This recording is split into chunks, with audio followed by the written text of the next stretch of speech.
మన India operation Sindoor start చేసిన తర్వాత పాకిస్తాన్ మన ఇండియా మీదకి రివర్స్ అటాక్ స్టార్ట్ చేసింది. సూసైడ్ డ్రోన్స్ అండ్ పెద్ద పెద్ద మిసైల్స్ని ఇండియా మీదకు లాంచ్ చేసింది. అయినా కూడా మన భారతదేశం అంతా ప్రశాంతంగా నిద్రపోవడానికి అండ్ అలానే మన ఇండియన్ ఆర్మీకి ఏం జరగకుండా ఉండడానికి ఒకే ఒక్క reason S-400 air defence missile system. అవును, ఈ S-400 మన భారతదేశం మొత్తాన్ని కాపాడింది. ఈ ఒక్క మిసైల్ పాకిస్తాన్ నుండి వచ్చిన కొన్ని వందల డ్రోన్స్ అండ్ మిసైల్స్ని మన ఇండియాలోకి ఎంటర్ కూడా కాకుండానే తునాతునకలు చేసింది. అవును, ఇది మామూలు మిసైల్ కాదు మరి. అందుకే దీనిని ఇండియన్ డిఫెన్స్ సిస్టమ్ యొక్క సుదర్శన చక్ర అంటారు. ఇప్పుడు మనం ఈ S-400 air defence missile system speciality ఏంటి, ఎందుకు ఈ మిసైల్ అంత పవర్ఫుల్లో తెలుసుకుందాం. ఇది వరల్డ్లోనే the most powerful air defence system అని మనం చెప్పుకోవచ్చు. ఇది ఆపరేషన్ సింధూర్లో పాకిస్తాన్ నుండి వచ్చిన అన్ని అటాక్స్ని న్యూట్రలైజ్ చేయడానికి చాలా యూజ్ అయ్యింది. యాక్చువల్గా ఈ S-400 మిసైల్ని రష్యా బిల్డ్ చేసింది. ఇది ప్రపంచంలోనే అత్యుత్తమ వాయు రక్షణ వ్యవస్థలో ఒకటి. ఇది కేవలం భారత్, అమెరికా, చైనా, టర్కీ వంటి దేశాలు మాత్రమే కొనుగోలు చేశాయి. ఇది ఏకకాలంలో fighter jets, drones, ballistic missiles, cruise missiles వంటి అనేక రకాల అత్యాయుధాలపై దాడి చేయగలదు. అండ్ ఇది 400 కిలోమీటర్ల దూరం వరకు ఉన్న లక్ష్యాలను గాలిలోనే గుర్తించి మట్టి కరిపిస్తుంది.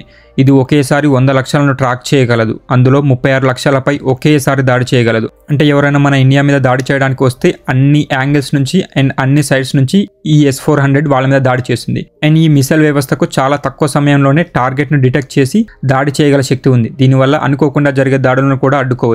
అండ్ చైనా, పాకిస్తాన్ లాంటి దేశాలు ఎప్పుడైనా మన ఇండియా మీదకి దాడి చేయడానికి వస్తే వాళ్ళు లాంచ్ చేసిన మిసైల్స్ అండ్ డ్రోన్స్ని ముందే గుర్తించి ధ్వంసం చేస్తుంది. ఇది మన ఇండియాకు ఒక బుల్లెట్ ప్రూఫ్ షీల్డ్ లాగా ఉంటుంది. 2017లో రష్యా నుండి భారత్కు మొత్తం 5 S-400 యూనిట్లు వచ్చేలా ఇండియా ఒప్పందం చేసుకుంది.